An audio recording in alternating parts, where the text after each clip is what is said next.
Bakit mo ba gusto makipagkita ha? Akala ko ba you don't want to see me ever again? Closure. 2 days ago lang tayo nag-break. Gusto mo na agad ng closure? Wala kang pake. Then ano pa tinatayo-tayo mo dyan, Noreen? Umupo ka na. Ka ba sasabihin? Akala ko ba gusto mo ng closure? Oh. Ayan lahat ng mga binigay mo sa akin. Ikip mo o itapon mo na. Wala akong pakialam, Renzo. Binigay ko sa'yo yan. Bakit mo isasauli? Break na tayo eh. Ano pang gagawin ko sa mga yan? I-display pa rin? Oh? Pati mga sweaters ko isasauli mo? Hindi mo na to gagawin pantulog? Hindi na, marami na akong damit. Gamitin mo pa rin. At bakit? Kasi sabi mo mahal mo ako. Bakit? Hindi mo na ba ako mahal? Mahal. Mas mahal kita. Eh bakit ka ba nakipaghiwalay ha? Noreen, bakit?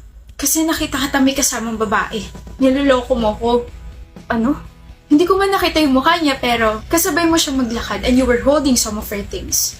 Yung mukha mo parang nagmamakaawa pa. Humihingi ka ba ng sorry sa kanya kasi hindi mo ako mahiwalayan? Pues tapos na yung problema niya dahil ako na yung nakapag-break.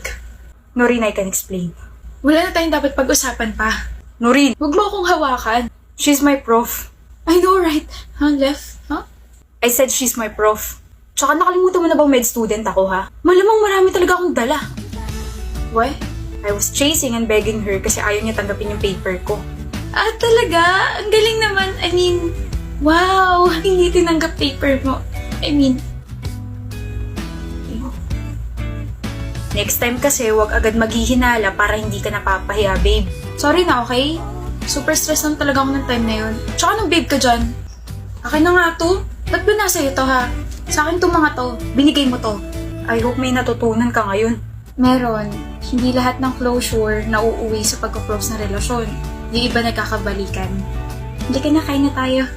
Gutom na ako eh. Oh, yung ulo ko. Mabuti na lang at mahabang pasensya ko, Lord.